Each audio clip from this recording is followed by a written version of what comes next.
There are seasons when we rely on momentum just to keep going, and that's understandable. But there also comes moments when that pace itself starts to feel really heavy.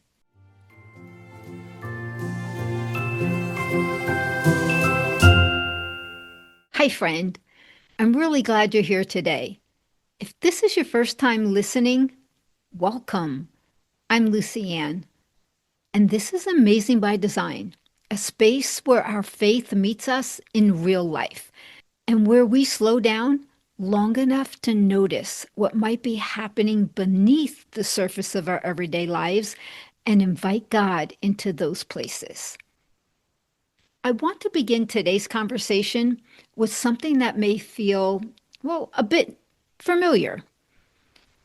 Have you ever had a moment where you realized, I'm showing up for my life, doing what's required of me, but I don't feel quite connected to it? And I'm not talking about a dramatic way, not as if anything is falling apart. Life just seems to keep moving on, day after day after day. But somewhere inside, you notice a quiet disconnect between you and the ordinary moments of your life. So many women describe this feeling in similar ways. They'll say things like, I'm fine, I'm just really busy. I'm always tired, like I'm running on fumes. It takes everything I have just to get through the day. I would suspect that none of those statements were uncommon for you. You may have heard them before. But because so many women feel this way, it can start to begin to feel normal. But I want to pause here and gently ask, is this really how God designed us to live? What often goes unseen is what's happening beneath the surface. Without realizing it, many of us have learned how to live our life on autopilot. This happens when life keeps asking things of us, the responsibilities pile up, and with all of that, we just learn to keep pushing and pushing and pushing through. We really don't give ourselves time to stop. There's rarely any time to notice whether this pace is actually even serving us. The autopilot just keeps moving us. But I have to ask, where's the joy in all of that? I think about this often because I spent years flying airplanes. When I had passengers on board, I would sometimes engage the autopilot.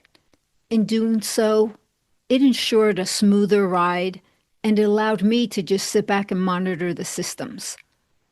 The autopilot served a purpose. But when I dropped those passengers off and flew the plane back empty, I never engaged the autopilot. I wanted to be present. I wanted to feel the movement of the plane through the smooth air and through the turbulence. It made me feel alive, like I was actually participating in the experience of flying. And our everyday lives can feel very similar to that.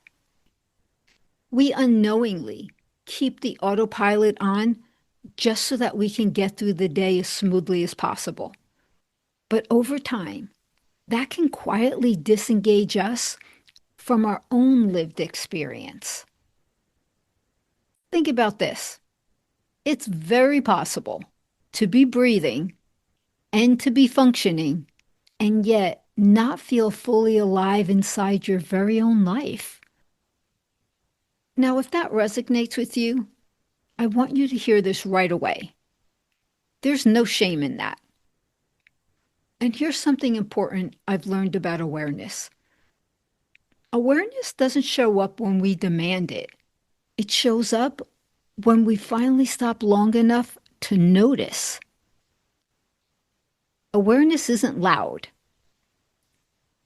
It doesn't interrupt us abruptly.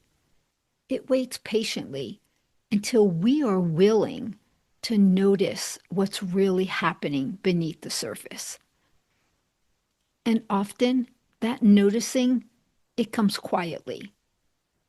It doesn't show up as clarity, but rather like a gentle sense, a knowing that says something in my life needs my attention.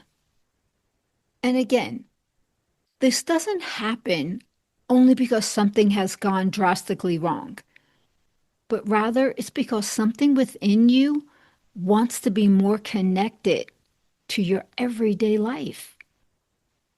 There are seasons when we rely on momentum just to keep going, and that's understandable. But there also comes moments when that pace itself starts to feel really heavy. And that heaviness is an invitation to slow down, to re engage, to come back to yourself. And it's usually in that moment right there, in the slowing down, that something sacred begins to happen. Because this is where our faith gently enters the picture. God doesn't meet us once we've figured everything out. He doesn't wait for us to become more self aware, more intentional, or more disciplined. He meets us in those moments that we take notice that something needs to shift. It's in those moments of pause, in that quiet, what I would say, quiet recognition that something is stirring within us, and we decide we don't want to ignore it.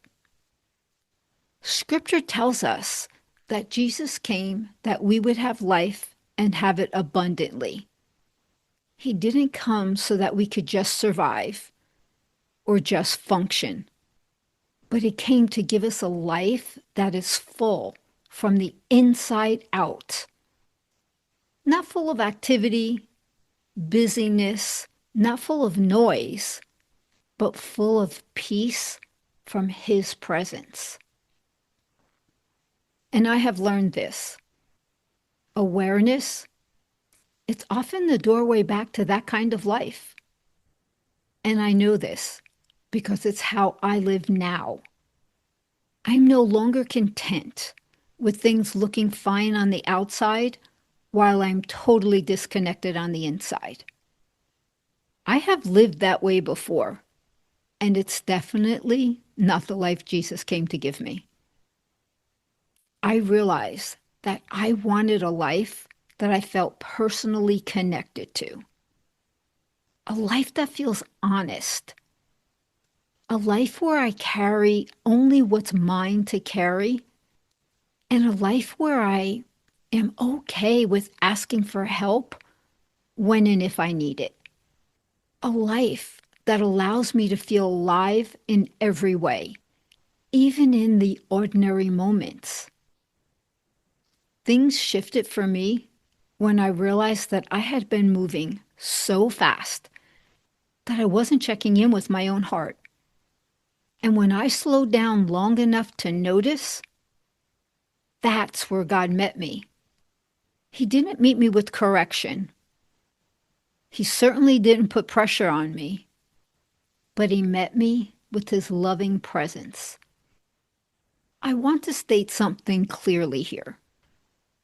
Awareness, it's not about judging ourselves. It's not about making a list of what's wrong in our life, and it's not about fixing our lives. It's simply about a subtle shift. It's about coming back into relationship with ourselves again. And this is what I mean by that. When we take notice of our thoughts, our emotions, the energy that we show up with every day, what is it that brings us joy, even in the small things, and noticing what actually drains us?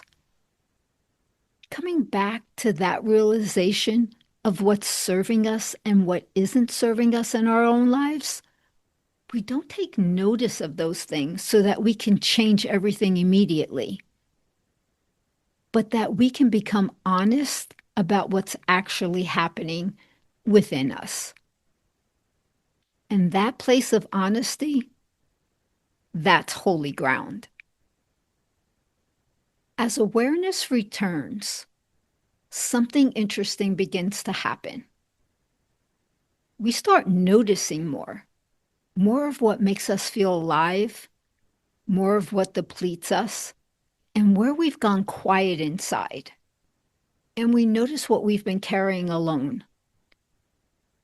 But awareness doesn't need to partner with urgency. For now, it's enough to notice that you're noticing. So if today you realized, I've been on autopilot, or perhaps you've realized, I've been moving through life without really feeling it, I want to share this gentle truth. Nothing has gone wrong. This is simply how awareness is surfacing, inviting you back into a sense of being grounded in your own body. And God, He'll meet you right there, in the noticing, in the moments of pause, in the quiet moment when you have that realization, I don't want to rush past myself anymore. And as awareness begins to return, it often opens the door to something deeper. Not answers yet, but curiosity. And next week, we'll gently continue this conversation by exploring what we begin to notice when we slow down, like we've been talking about today. What feels life-giving to us? What might feel heavy? And what's been waiting for our attention? But for now, there's nothing we need to solve. Settle into this truth. You are awakening to your authentic self again, the part of you that knows, feels, and responds to your life honestly. And you are deeply held by God as you do so. And as always, I'm here to support you. There's a simple link in the show notes that will allow you to connect with me if and when you're ready to do so. Now, as you go today, remember this. You are chosen. You are loved. You are amazing by design.